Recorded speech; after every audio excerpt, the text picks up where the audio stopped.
and all protocols observed, and the clergy as well. Good afternoon. Adwanyere murega. Gaine mwega. Tugeithanie ciarera gaine mwega. Na hede ciothe.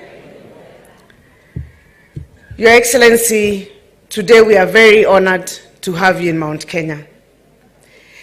And if there was a message that you needed to hear today, is a message that has been preached by the bishop.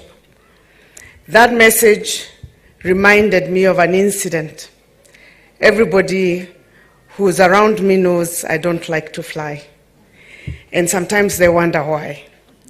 There was a time we were coming from the US, and the plane was going on well, and the pilot warned us that he's expecting there to be some turbulence. And at the time, I never had any issues with flying as such. But the turbulence came, and as usual, Seth has sat next to me in the plane and knows, I started muttering my prayers. I usually carry my Bible when I'm flying. I put it next to me and I started praying. I said, please stabilize this plane. I really don't like turbulence. But the turbulence became so bad that the pilot asked that the tables be cleared. So if anybody was eating, to please get the cutlery away. My prayers started becoming louder. Now my neighbor could hear that I am actually praying. And I kept calling Jesus quite a number of times. And then the pilot asked the cabin crew to take their seats. Now if you don't like flying, now that is disaster. So now I was not whispering anymore. I started now muttering very seriously that Jesus, please help us. The plane hit a bump. At that point I said, Jesus, send your angels to take us home safely. There was a lady sitting next to me. She said, no, don't send your angels, come yourself. So I figured I was not the only one who fears flying.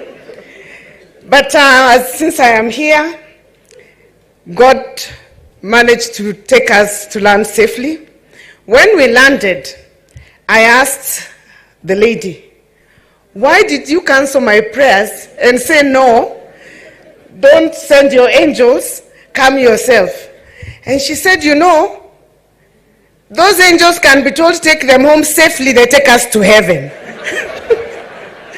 But Jesus can't kosea. He knows when you say take us home safely, he means take us home to Nairobi. So, Your Excellency, we've got the message from the bishop. We have been told we will get to the other side. We have faith in God, and we have faith in your leadership. We as the people of Mount Kenya, you went round, you have seen, there is absolutely nothing to worry about. All we need is to have faith. Your Excellency, we want to assure you as the people of Mount Kenya that all the Mount Kenya people require is for the promise to be kept. There are roads that you promised during campaigns. There are dams you have promised us. There's resources. We will be discussing them for the next couple of days.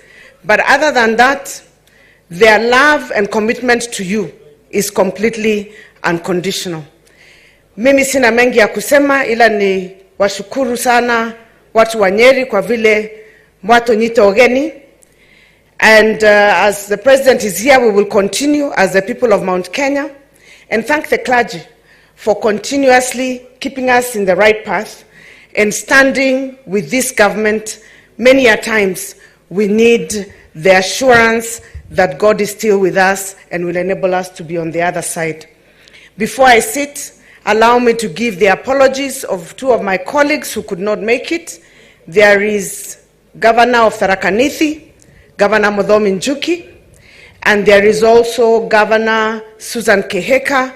Also, they had urgent issues to deal with and therefore could not make it today, but they will be joining us as we move on for the leadership meetings. Ni hayo tu, watu wa Nyeri, na muendelee kutushikilia.